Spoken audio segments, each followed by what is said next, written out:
देखो नारायण, ये सब बातें बता करके हाँ भगवान हमारे मन को खींच रहे हैं। चित्त को शांत करने के लिए, मकान बनाने के लिए चित्त नहीं बनाया गया है। लेकिन महाराज कुएं में भी भांग पड़ गई है, सब उल्टा हो गया। भोग इसलिए किया जाता है कि मन को आनंद आवे, इसलिए नहीं किया जाता कि भोग जुटाने में ही अपना सारा मन और सारी बुद्धि चौपट कर दी जाए। बाहर के लिए भीतर नहीं, भीतर के लिए बाहर होता है नारायण। अपना घर भीतर है, अपना भगवान भीतर है। बाहर से भीतर लाने के लिए ये सारी सृष्टि है। सारी सृष्टि, ये विभूतियां क्या है? भगवान कहते हैं कि ये विभूतियां मनोविकार है, माने परमार्थ नहीं है। यह नहीं समझना कि पीपल का पेड़ भगवान है और बड़ का पेड़ भगवान नहीं है। तो बड़ के पेड़ को तो काट फेंक दे और पीपल के लिए दूसरों को मार डाले, ऐसा नहीं करना। पीपल विभूति के लिए मनुष्य विभूति का नाश मत करो। मनुष्य के अंदर इंद्रियां, मन, बुद्धि आदि भगवान की विभूति है। सो हमारे आध्यात्मिक शास्त्रों की रीति सज्जनों यह है कि दुराग्रह जीवन में नहीं होना चाहिए। ये सब क्या है सज्जनों? ये मनोविकार, ये देखते हैं, ये सब मन की स्फुरना है, परमार्थ नहीं है नारायण। ये वाणी से कही जाने वाली चीजें हैं, यह वस्तु नहीं है। वाणी से कही जाने वाली चीज क्या है? बोले कि कभी कभी मिथ्या संबंध जोड़कर वस्तुओं का नाम लिया जाता है। हाँ, मिथ्या वस्तुएं जोड़ करके नाम लिया जाता है। देखो, जैसे वंध्या का पुत्र एक शब्द है। वंध्या माने बांझ और पुत्र माने बेटा। तो संसार में बांझ शब्द भी होता है और पुत्र शब्द भी होता है। लेकिन दोनों को जब एक साथ जोड़ दो कि बांझ का बेटा तो असंग हो गया, जिसके बेटा हुआ वह बांझ ही नहीं, जो बांझ है उसके बेटा नहीं। अब बंध्या और पुत्र का जो समावस मेल हो गया है, उसकी शक्ति से तो अर्थ प्रकट होता है। वह अर्थ सज्जनों मिथ्या है। इसी प्रकार मन को वहां से यहाँ थका कर शांति के लिए ये सब तो ठीक है कि भाई मन इधर से हटाकर भगवान के साथ जोड़ो। लेकिन कहीं कहीं यह कोई वस्तु है तो वह कोई वस्तु नहीं है। जैसे देखो नारायण, आकाश कुसुम है।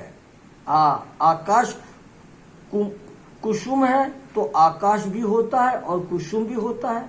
कुसुम माने पेड़ में फूल लगा हुआ, वह कुसुम पौधे में लगता है, आकाश में नहीं लगता है। तो आकाश से फूल का संबंध विकल्प है, हाँ कल्पित है। तो फिर पुष्प शब्द क्या है? केवल बोलने के लिए है। हाँ, खग पुष्प नाम की चीज हाथ से तोड़ने के लिए या नाक में सूंघने के लिए या माला बनाकर पहनने के लिए नहीं है। नारायण, ये सिर्फ कल्पना की जा रही है, झूठ। माना आकाश में पुष्प का पेड़, आकाश पुष्प, खग पुष्प, तो क्या है? ये खग पुष्प की माला पहनने लिए आया है। माना सब झूठ है, सत्य तो एक परमात्मा है। ये बहुत समझने की बात है। देखो नारायण, योग वशिष्ठ में एक बात आती है। देखो, माना जगत क्या है कि एक दाई, माना बच्चों को खिलाने वाली नौकरानी, तो वो बच्चे को खिलाती जा रही है और एक बच्चे को कहानी सुना रही है कि बेटा, एक गंधर्व नगर नाम की नगरी है। तो कि उन्होंने बच्चे ने कहा, कहाँ है मैया? बोले आकाश में है। तो अच्छा, जैसे धरती पर हमारा गांव है वैसे आकाश में भी गांव होता है? बोले हाँ होता है बेटा।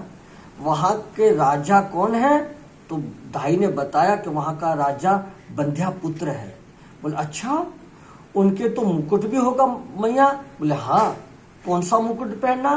कि खग के सींग का मुकुट बना करके पहना। बोले हाँ मैया, खग के सींग का भी मुकुट पहनते हैं? तो बोले हाँ बेटा। तो के माला भी पहना होगा? बोले हाँ माला भी पहना। बोले कहाँ की माला पहना? कि खग पुष्प की माला पहनते हैं। अब देखो सज्जनों, बच्चा तो समझता है कि ये कोई गांव होगा, एक राजा होगा, एक मुकुट पहनता होगा और एक माला भी गले में पहनता होगा। तो बच्चे के मन में सारी बातें बैठ जाती है, लेकिन वह सब क्या वास्तव में सच्ची है? नहीं है। इसी को सज्जनों धात्री कथा कही जाती है। तो ये संसार सज्जनों ऐसा ही है। हाँ, आकाश में कोई देखो, जैसे कह रहे हैं कि आपने बताया कि गंधर्व नगर होता नहीं, वो कहाँ होता है? बोले आकाश में। आकाश में कोई नगर बसेगा सज्जनों, और फिर उस नगर में क्या होगा? पेड़ पौधे होंगे क्या? अब उस पेड़ पौधे में क्या माला लगेगी क्या? और उसमें कोई राजा होगा क्या? और वो राजा माना मूल में ही झूठ है।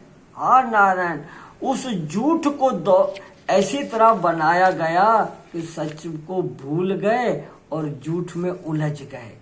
तो भगवान उस झूठ से हटाने के लिए नारायण ये विभूतियां बता रहे हैं।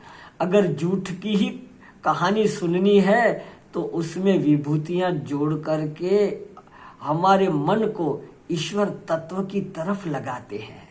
तो नारायण ये हाँ, पुष्प में जो खुशबू है वो पृथ्वी का गंध का है, जल में जो रस है वो ईश्वर बोलते हैं मैं हूँ, और कह रहे हैं सूर्य चंद्रमा में जो तेज है भगवान कहते हैं वो मैं हूँ, पेड़ों में पीपल मैं हूँ, हाथियों में ऐरावत हाथी मैं हूँ। माना ये विभूतियां तो ठीक, पर उनमें जो अस्तित्व तत्व है उसको समझाने के लिए परमात्मा ने उद्धव को, श्री कृष्ण ने उद्धव को ये बात बता करके मन को ईश्वर की तरफ लगाया है।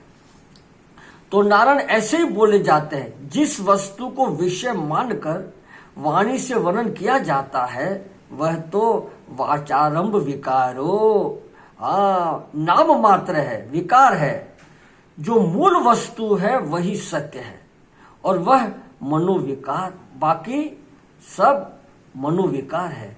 तो इसका अर्थ यह हुआ कि दुनिया में जिद मत करो, यह तो किसी देश में इमली के खोखदर में ही ईश्वर की वाणी प्रकट होती है, और किसी देश में मरिमय के बेटे से भी ईश्वर की वाणी प्रकट होती जाती है, और किसी के देश में अपौरुषिक देववाणी प्रकट होती है। तो कहीं देश का भेद है, तो कहीं काल का भेद है, तो कहीं जाति का भेद है, कहीं संप्रदाय का भेद है। एक ही देश में ही तरह तरह की रीति नीति होती है। अतः राग द्वेष कहीं भी करने लायक नहीं है। लोग अपने प्रेमास्पद की निंदा करते हैं, यह तो संसार में हमेशा से चला रहा है सज्जनों। अपने चित्त को उन बातों में न ले जाकर शांत करके भगवान में लगाना चाहिए। न भगवान, देखो ईश्वर न जाने, वो अस्तित्व तत्व न जाने कहाँ कहाँ प्रकट हो जाता है, नारायण प्रकट हो जाता है। कोई किसी देश में, कोई किसी जाति में, किसी संप्रदाय में, नारायण तब तो कहते हैं न महाराज, जहाँ संत होते हैं, संत हृदय होता है, उस स्नेह रूपी डोरी से सबको बांध रखते हैं। हाँ, कोई शहरों में, कोई गांवों में, कोई आश्रमों में,